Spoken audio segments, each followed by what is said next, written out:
come explore the abandoned village of Old Lors in Perthshire, Scotland.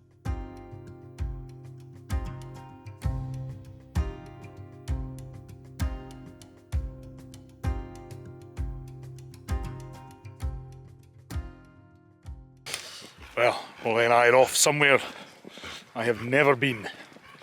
We're heading down to the old village of Lors on the north side of Loch Tay. People probably drive past the new Lors all the time without realising that this is even down there. You can find these ruins right in the middle of the north bank of Loch Tay, almost directly in the centre of the country. It's just over an hour from Perth through some beautiful scenery. It's easy to find a track down to Old Lors. Just park up at the Ben Lors Hotel, pay the fee, and it's a 2-minute walk north along the road to a wee track down to the loch side. It's a nice trip going downhill, but remember, you do need to get back up again after. There are plenty of abandoned villages around Scotland, especially in the Highlands, but Old Lors is special.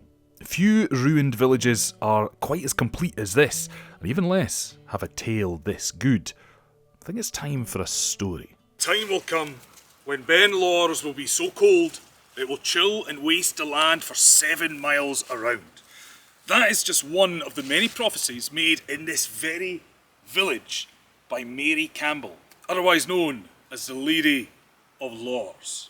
Now, Mary was born in the 1600s, and one day when the new church was being built, just behind where I am now more or less,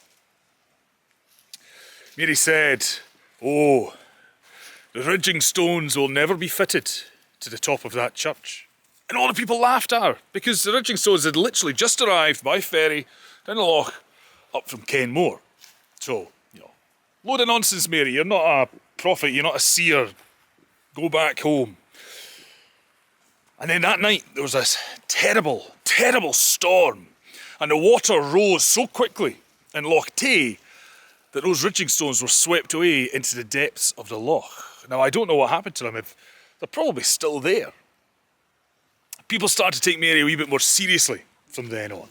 Mary planted an ash tree beside the new church, claiming the tree will grow, and when it reaches the height of the gable, the church will split asunder.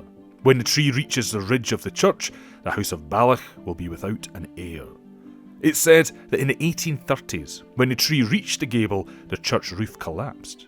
In case you don't believe that very literal meaning, then the church metaphorically tore in two in 1843 with the Great Disruption. Around 20 years later, with the tree now climbing to the ridge of the church, the Marquess of Breadalbane died with nobody to succeed him. Mary's prophecies were complete. Now, obviously, why wouldn't people just chop the ash tree down? Well, because very helpfully, the Lady of Lors said anybody who dared mess with the tree would come to a sticky end, shall we say. Great harm would befall them. And that's exactly what happened again. Somebody said, "I'm sick of this, I'm getting rid of this tree."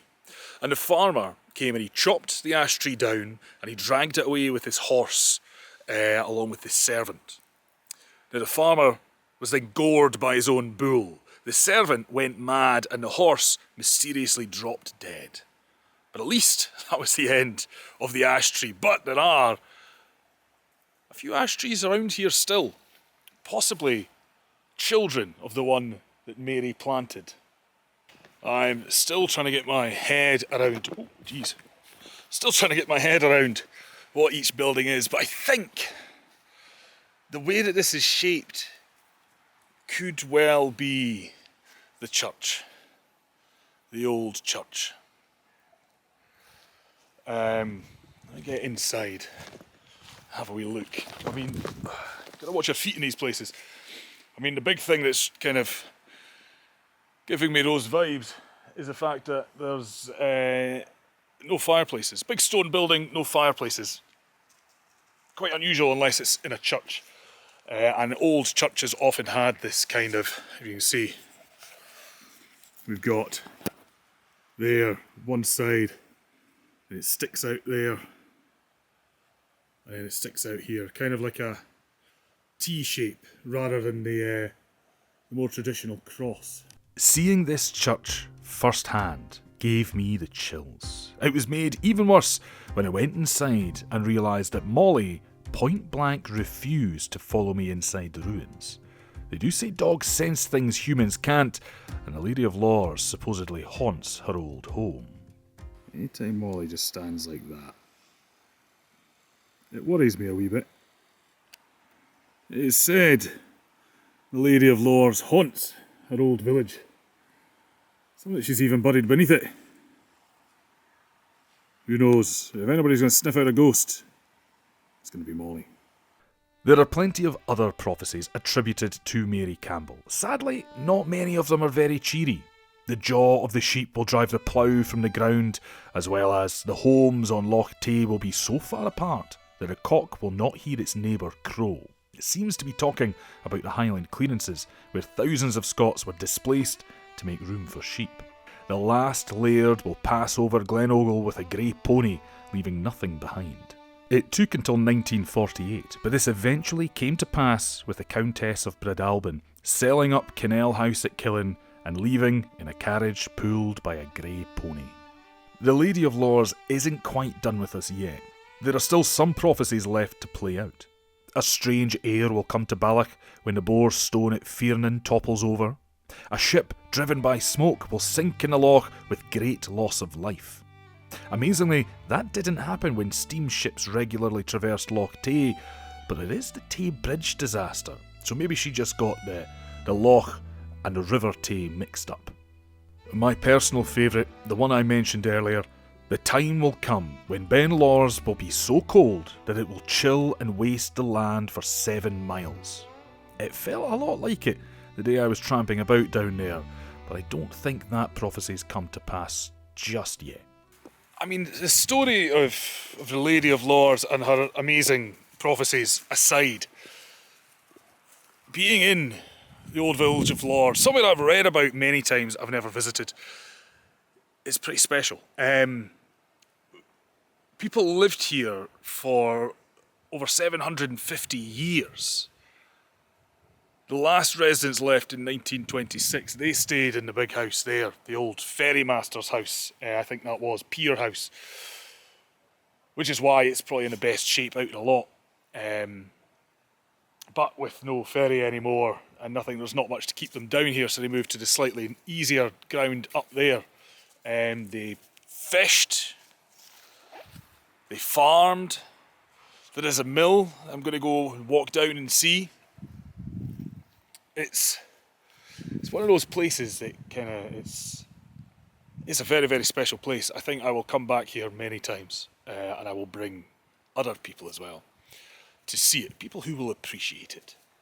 Just walking across to the other section of Old Lors, just a short distance away, down by the burn, which actually gives the village its name, because Lors means something along the lines of the noisy one. There is a roaring burn coming down off the hillside, which powered the mill, which people here worked for their livelihoods for a while anyway. And let's see, I don't know how much is left of it. Let's have a look.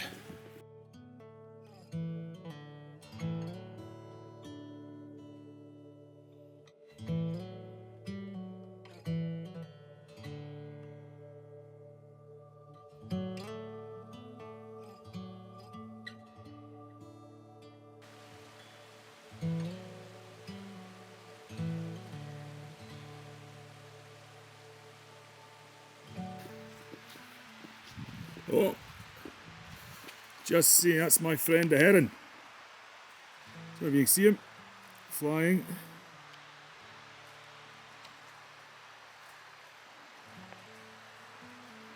As a complete beside the point, just about every trip I've done this year, I have seen a heron flying around nearby, sitting, watching, whatever, and I've become, well, maybe convinced is the wrong word, but I like to think the heron is now my spirit animal.